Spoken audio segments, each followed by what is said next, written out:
Good morning. Welcome to Good Shepherd this morning. What a wonderful day it is for the Lord to come to us in this special and unique ways, and for us to return with our thanksgiving and praise. Thank you for braving the cold weather this morning and not staying in bed a little bit longer, which I know is appealing this morning, but it's good to have you here. Just a few announcements, and as there's all the stuff with Christmas coming over the next couple weeks, we don't have too many announcements other than the worship services coming up. So we've got our last midweek worship service is this Wednesday. The meal's at 5:30 and the service is at 6:30. We've looked at the trees and the lights and how do we prepare with those things. This week we get to look at the nativities and what they tell us and that story behind those. So that's a wonderful thing. So that's this Wednesday. Then next Sunday at the 10:30 service is our children's program. So it's always a wonderful thing to hear the children proclaim the story of the birth of Christ. So that's great. We look forward to that next Sunday. And then at 2 o'clock next Sunday, we have the service out at the Lutheran home. Sometimes it's been the children that have come and done that. That's not going to work this year. But what we will do is have our choir come to the Lutheran home to help us sing. But anybody else that wants to come and be a part of that service is welcome. And so that's at 2 o'clock next Sunday at the Lutheran home. And so it's a wonderful thing as well. And then I know it's kind of crazy thinking it's not that far away, but it's next week, a week and a half from now. A little over that is Christmas Eve and Christmas Day. So our Christmas Eve services are 6 and 10 p.m. and Christmas Day is at 10 a.m. So those are the things coming up within the next few weeks. So look forward to all the times to worship the Lord and to see what he is doing. So those are the announcements that we have. With that, we stand and share the peace of God with one another.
Today is the third Sunday of Advent. Every week we will light another candle, this week the candle of joy. Each candle that we light reminds us that the light of the world came to earth in the human form of the baby Jesus, and that one day he will come again. So let us pray together. Lord God, we light this candle to thank you for your Son, our Savior, Jesus Christ, who is the light of the world. Isaiah 60, verses 2 through 3 tells us, "See, darkness covers the earth, and thick darkness is over the peoples. But the Lord rises upon you, and his glory appears over you. Nations will come to your light, and kings to the brightness of your dawn. We who have sat in darkness have seen a great light, the light of Jesus Christ, our salvation. O God, give us grace to cast away the works of darkness and put on the armor of light." We sing our opening hymn, "Hark the Glad Sound," hymn 349.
Please stand. We begin in the name of the Father, and of the Son, and of the Holy Spirit. Amen. We say we have no sin, we deceive ourselves, and the truth is not in us. But if we confess our sins, God, who is faithful and just, will forgive our sins and cleanse us from all unrighteousness. We take a few moments for personal reflection and confession.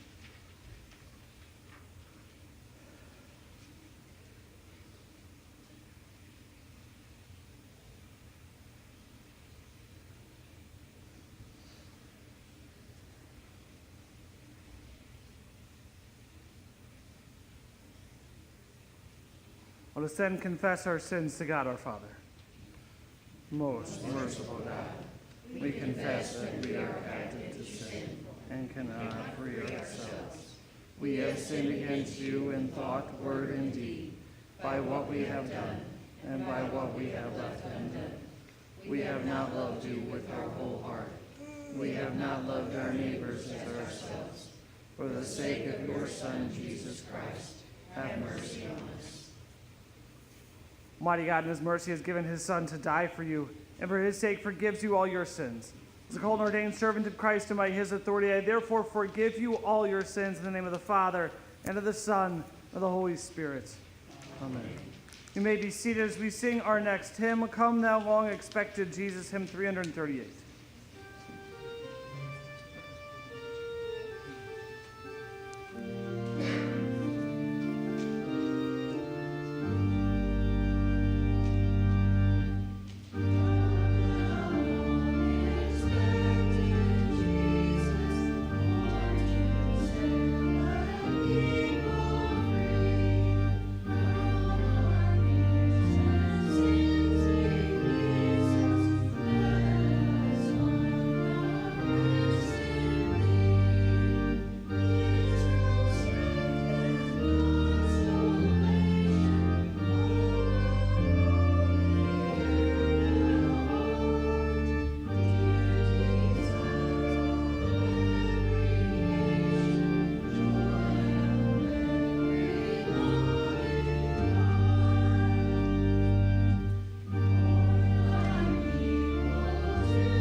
We hear God's word. First reading, book of Isaiah, chapter 35. The desert and the parched land will be glad. The wilderness will rejoice and blossom. Like the crocus, it was burst into bloom. It will rejoice greatly and shout for joy. The glory of Lebanon will be given to it. The splendor of Carmel and Sharon. They will see the glory of the Lord, the splendor of our God. Strengthen the feeble hands, steady the knees that give way. Say to those with fearful hearts, be strong, do not fear. Your God will come. He will come with vengeance. With divine retribution, he will come to save you.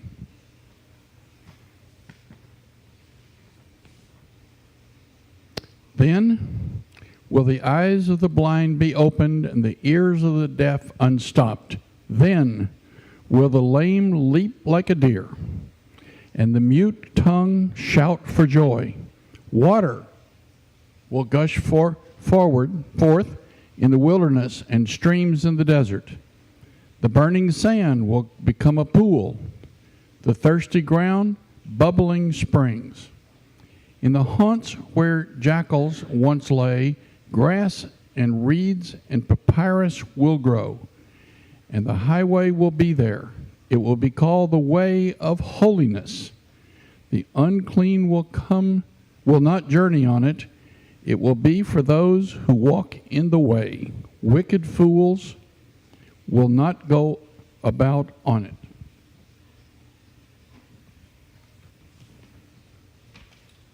No lion will be there, nor any ferocious beast get up on it. They will not be found there, but only the redeemed will walk there, and the ransomed of the Lord will return. They will enter Zion with singing. Everlasting joy will crown their heads. Gladness and joy will overtake them, and sorrow and sighing will flee away. The epistle is the book of James, chapter 5. Be patient, then, brothers, until the Lord's coming. See how the farmer waits for the land to yield its valuable crop, and how patient he is for the autumn and spring rains. You too, be patient and stand firm, because the Lord's coming is near. Don't grumble against each other, brothers, or you will be judged. The judge is standing at the door. Brothers, as an example of patience in the face of suffering, take the prophets who spoke in the name of the Lord. As you know, we consider blessed those who have persevered. You have heard of Job's perseverance and have seen what the Lord finally brought about. The Lord is full of compassion and mercy. Please stand for the reading of the Holy Gospel. Holy Gospel according to St. Matthew chapter 11, beginning at verse 2. When John heard in prison what Christ was doing, he sent his disciples to ask him, "Are you the one who was to come, or should we expect someone else?" Jesus replied, "Go back and report to John what you hear and see. The blind receive sight, the lame walk, those who have leprosy are cured, the deaf hear, the dead are raised, and the good news is preached to the poor. Blessed is the man who does not fall away on account of me."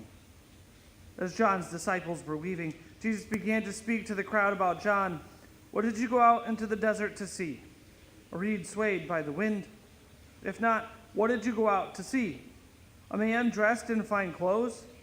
No, those who wear fine clothes are in kings' palaces. Then what did you go out to see? A prophet? Yes, I tell you, and more than a prophet. This is the one about whom it is written, 'I will send my messenger ahead of you, who will prepare your way before you.'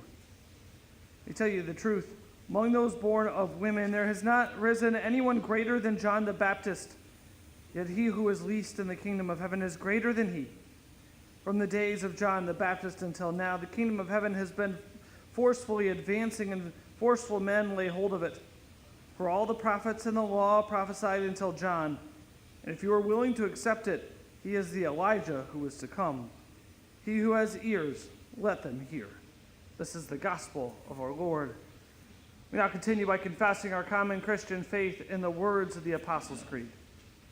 I believe in God the Father Almighty, maker of heaven and earth, and in Jesus Christ, his only Son, our Lord, who was conceived by the Holy Spirit, born of the Virgin Mary, suffered under Pontius Pilate, was crucified, died, and was buried. He descended into hell. The third day he rose again from the dead. He ascended into heaven, and sits at the right hand of God the Father Almighty. From thence he will come to judge the living and the dead. I believe in the Holy Spirit, the holy Christian church, the communion of saints, the forgiveness of sins, the resurrection of the body, and the life everlasting. Amen. Let us pray. Lord God, continue to place your loving hands around the children of this congregation and guide them and teach them your ways. Help them to be raised in the faith of your Son, Jesus Christ, and what he has done for them. We pray this in his name. Amen. May be seated as we sing our hymn of the day, O Lord, how shall I meet you, hymn 334.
Grace, mercy, and peace be to you from God our Father and our Lord and Savior, Jesus Christ. The text for message today is from Isaiah 35, verse 4. Behold, your God will come with vengeance. Now it's almost the darkest day of the year. We're in that time of darkness. I know it's early in the morning, but before you know it, it's going to be dark. And you go outside and be like, man, it feels like 8 or 9 o'clock, and it's like 3:30, 4 o'clock. And that time of darkness, those times where it's not light, bad things happen. Bad things can happen in the dark, and more bad things happen at night in the darkness than during the day. Not to say that evil isn't present during the day, it is, but more bad happens at night. Most horror movies are set, really, the parts that are scary are set at night, and crime shows and the various things that happen, it's worse at night. And Satan often walks in the darkness. Peter tells us that Satan is there, ready to prowl like a lion. But oftentimes he does that in the dark. And one of the things that happens for people as they're in a darkness, especially as they think that there might be something to fear, is that anxiousness, that anxiety builds. It takes over.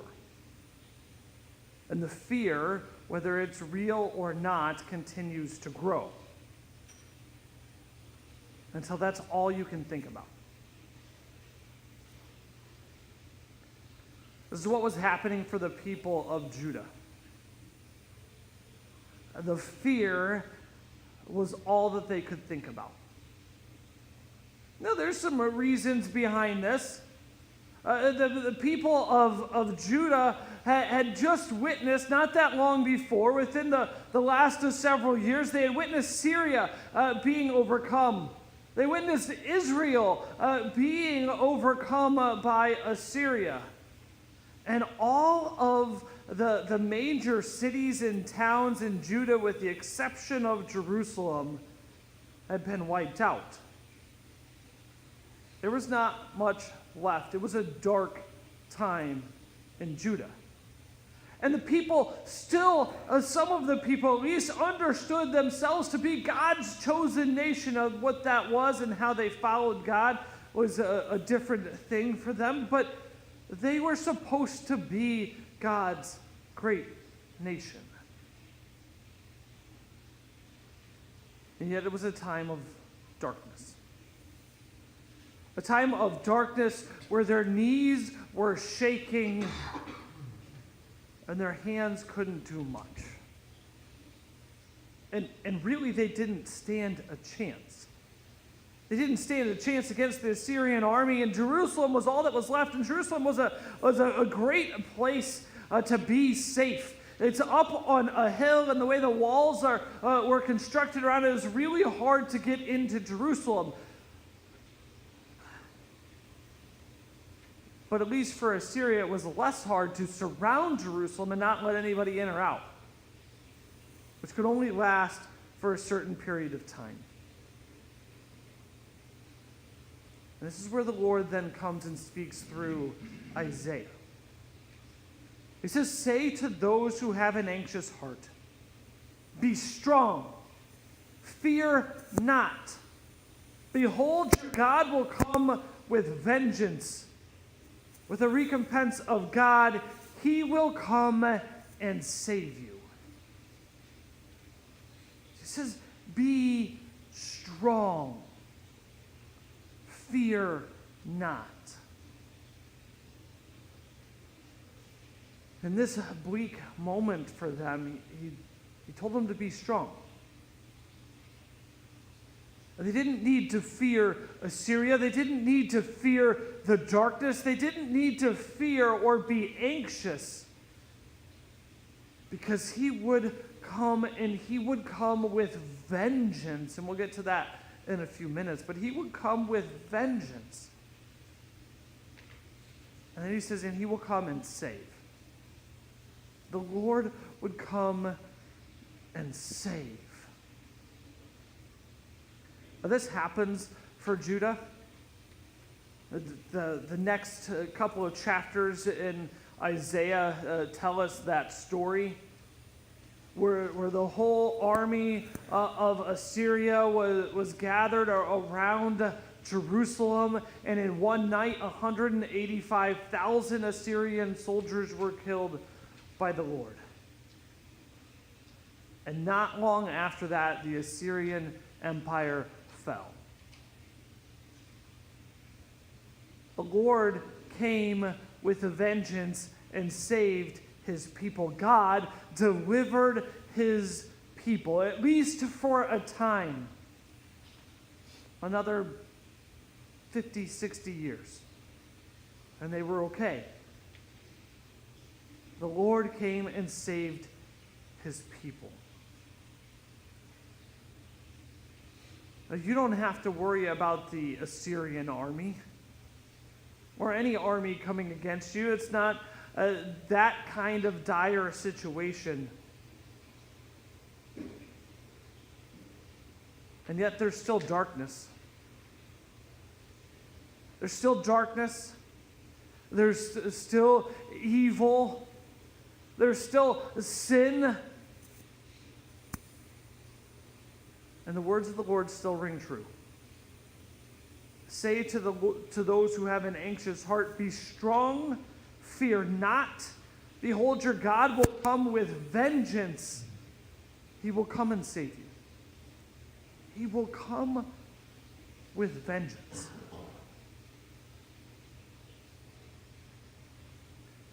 Sometimes we have this idea of the sweet, caring, loving God, and that's all who he is, like a grandpa that we can go sit on his lap and just, be good. There's aspects to that's who God is. And yet our God also comes with vengeance. We see this in other places. In the chapter right before, chapter 34, verse 8, it says, "For the Lord has a day of vengeance, a year of recompense for the cause of Zion." And a few chapters later, in chapter 40, when he's talking about the comfort that is to come and the one who will prepare the way of the Lord, which is John the Baptist. We heard that in our gospel lesson. It says, "Behold, the Lord God comes with might, and his arm rules for him. Behold, his reward is with him, and his recompense before him." So the Lord will come with his might, with his strength, with his arms bore out for his people to bring about that payment. Well, we get this in Romans chapter 12, where Paul tells us, "Beloved, never avenge yourselves, but leave it to the wrath of God, for it is written, 'Vengeance is mine, I will repay,' says the Lord." And that is written in Deuteronomy. "Vengeance is mine, I will repay." The Lord will come with his vengeance. And then finally in 2 Thessalonians 1, when the Lord Jesus is revealed from heaven with his mighty angels in flaming fire, inflicting vengeance on those who do not know God and on those who do not obey the gospel of our Lord Jesus. So again, vengeance isn't just an Old Testament thing. Vengeance isn't just the God for the Israelites. No, the Lord will come with vengeance when he comes again. Now, this is a theme all throughout the Old Testament and in the teachings of Christ and the other writers of the New Testament. The Lord coming is great for his people, but awful for the enemies. The Lord coming to wipe out the Assyrians was great for the people of Jerusalem, but it was awful for the Assyrians. And the same thing holds true. That the Lord coming is a great thing for you. It's an amazing thing for you. And we're in the season of Advent, and we're waiting for the Lord to come. I think we're down to 11 days now, 10 if you get to Christmas Eve, right? 10 days we're waiting for the Lord to come. And that's a great thing for you. But the Lord coming is awful for the enemies. And that's because our God is greater than anything and anyone else. And I want you to understand that our God is greater than anything and anyone else. Our God's not playing within a system that he just kind of happens to be a part of. Our God's above it all. Our God is over it all. And so those the forces of darkness, we see a light has come in that darkness. And the darkness, John tells us that darkness cannot overcome it. No, because it's Christ. The one who is far greater. And that's where we see that God in his light and his power is far greater than anything else, because death couldn't hold Christ. Because Satan couldn't defeat Christ, because sin, as much as it was tempting to Christ to sin, sin couldn't have power over him either. Nor God is greater than anything else. And he will come with vengeance against those forces of darkness.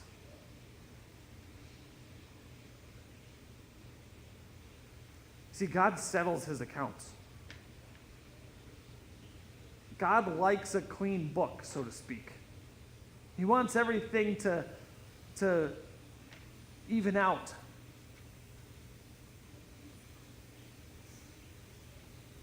For the unbelievers, that means that they have to pay. They have to pay for their unbelief. They have to pay for their sin. They have to pay for the darkness that they've inflicted on the earth. And this is what we get in 2 Thessalonians. He says, they will suffer the punishment of eternal destruction away from the presence of the Lord and the glory of his might. It's God coming with vengeance. The unbelievers will suffer eternal destruction away from the Lord.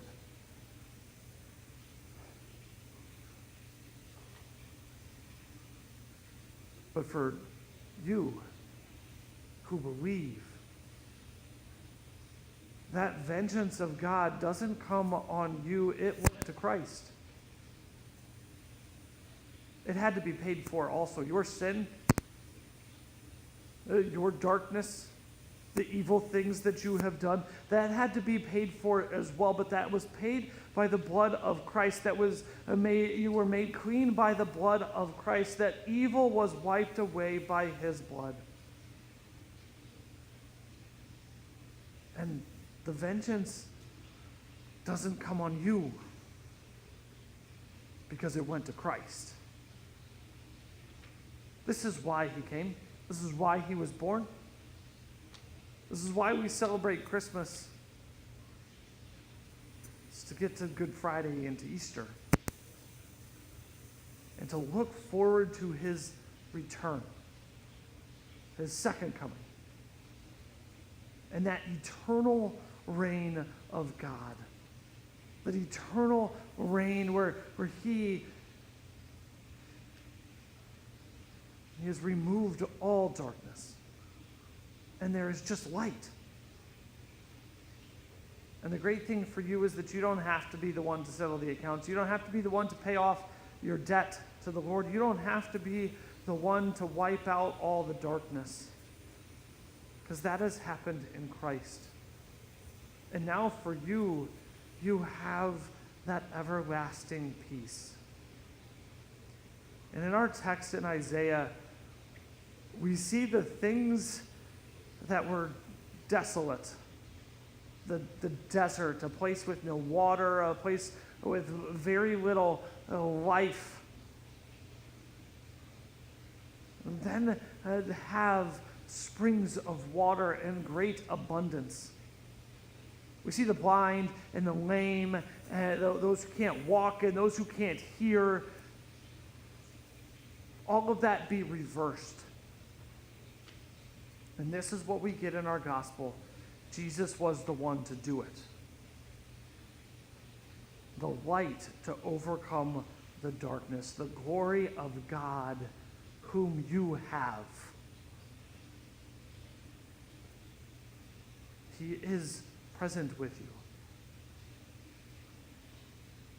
Because of that, we can say and hold on to, be strong.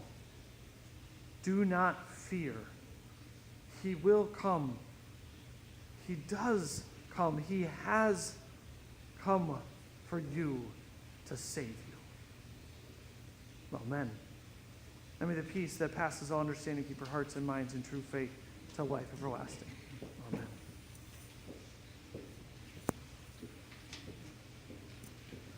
At this time, we give our thanks and praise for all that the Lord has done for us through our offering.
Please stand for the prayers of the church.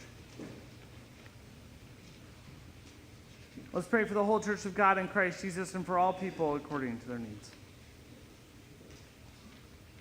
Lord God, you are the source of all joy. Even in the wilderness and the dry land, even the wilderness and the dry land shall be glad at your appearance. Sustain us in the time of waiting for your will and purpose to unfold in these latter days. Give us patience under trials and a hope that endures the changes and chances of this mortal life. Lord, in your mercy. O God, you have sent messengers to prepare the way of your Son's coming. Grant us ears to hear and hearts to believe the words delivered by pastors and all who bear your word. Lord, in your mercy. Gracious Lord, you have instituted a home to be a refuge for husbands and wives and a place of growth and safety for children. Look with favor upon the homes of our land and grant that the faith might be delivered from one generation to the next. Lord, in your mercy. Almighty God, give guidance to those entrusted with positions of leadership in government. Protect the servicemen and women who defend us against the enemies of our nation and those who enact and enforce laws that protect us. Lord, in your mercy. O Lord, our God, the prophet Isaiah looked for the day when blind eyes would see, deaf ears would hear, lame legs would leap, and mute tongues would sing. Until the final day of restoration, draw near to all who have requested our prayers. Especially we pray for Kathy Pancoast, Esther Gray, Betty Seaball, Daryl Seaball, Jet Ward, Betty Schutz, Darlene Wagner, Rick Foster, Barb Powell, Brenda Wisman, Pat Wisman, Robin Wildauer, and President Lee Hagan. And give them healing according to your gracious will. Bind up those who grieve, that they may look for the resurrection of all flesh. Lord, in your mercy. Merciful Lord, you give strength to those who are anxious. Give us hearts that trust in you at all times. Grant us courage to confront our doubts and fears with your word. And give us strength to fulfill our vocations of worship, witness, prayer, and works of mercy. Lord, in your mercy. Hear our prayer. With great jubilation, O Lord, we rejoice at your Son's gracious visitation in his body and blood in the fellowship of this altar. Grant us faith to receive him worthily as he comes in this foretaste of the Lamb's marriage feast. Lord, in your mercy. Hear our prayer. O God, your love invites us to rejoice in your goodness. In every circumstance of life, teach the joy that comes from knowing your Son, Jesus Christ our Lord, and eagerly expecting his gracious visitation. Through the same Jesus Christ, your Son, our Lord, who lives and reigns with you in the Holy Spirit, one God, now and forever, and who has taught us to boldly pray together. Our Father, who art in heaven, hallowed be thy name. Thy kingdom come, thy will be done, on earth as it is in heaven. Give us this day our daily bread, and forgive us our trespasses, as we forgive those who trespass against us. And lead us not into temptation, but deliver us from evil. For thine is the kingdom, and the power, and the glory, forever and ever. Amen. Our Lord Jesus Christ, the night when he was betrayed, took bread. When he given thanks, he broke it and gave it to his disciples and said, "Take, eat. This is my body, which is given for you. This do in remembrance of me." In the same way also he took the cup after supper, and when he had given thanks, he gave it to them, saying, "Drink of it, all of you. This cup is the New Testament, my blood, which is shed for you for the forgiveness of sins. Do as often as you drink it, in remembrance of me." The peace of the Lord be with you. And also with you. You may be seated.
Please stand for prayer.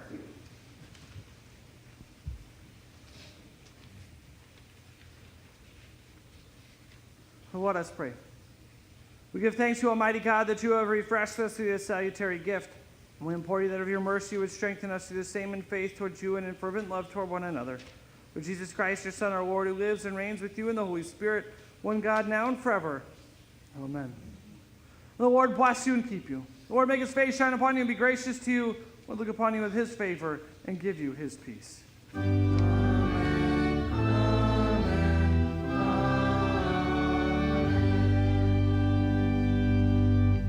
We sing our closing hymn, Hail to the Lord's Anointed, hymn 398, verses 1, 3, and 4.